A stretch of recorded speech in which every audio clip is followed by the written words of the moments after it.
नमस्कार शुभ संध्या मु रूपाली आपण मानकु स्वागत करुछि ओडिसा रे।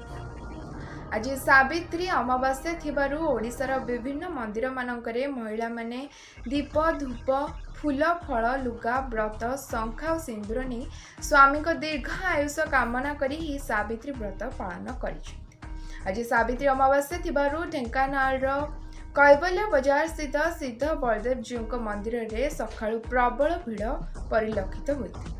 सेपटे जाजपुर रे माँ बिरजा मंदिर रे मध्य खरा और गुळुगुळी सत्वे भक्तंकर भीड़ देखा मिली। सावित्री बेश दर्शन देथिले माँ। देश में आरंभ हेब मोदी 3.0 आसंता 9 तारिख संध्या 6टारे भारतर प्रधानमंत्री भावे तृतीय थर पर शपथ नेबे प्रधानमंत्री श्री मोदी। एने जातीय गणमाध्यम रे सूचना दी। महाप्रभु रथयात्रा चलचंचल होई उठिछि पुरी रथखड़ा। 3 रथर 35टी चक और 21टी अख निर्माण कार्य शेष होइछि।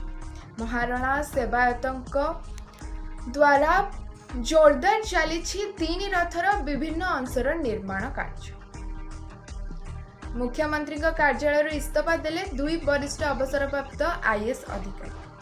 सीएमओ मुख्य परामर्शदाता पदरु सुरेश महापात्र इस्तीफा देइछंती। स्पेशल एजेंसीटिव मुख्य उपदेष्टा पदरु आर बालकृष्णन मध्य इस्तीफा देथिबा सूचना मिली। मुख्यमंत्री इस्तीफा देबा परे पद छाड़िले सुरेश और बालकृष्णन।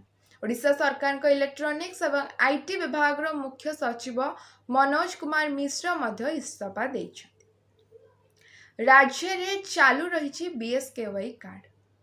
एने एक वीडियो वार्ता जरिया रे स्पष्ट करिसेंती मुख्य शासन सचिव प्रदीप जेना। से कहिसेंती जे बीएसकेवाई चालू रही। एही योजना रे रोगी चिकित्सा अब्याहत रही।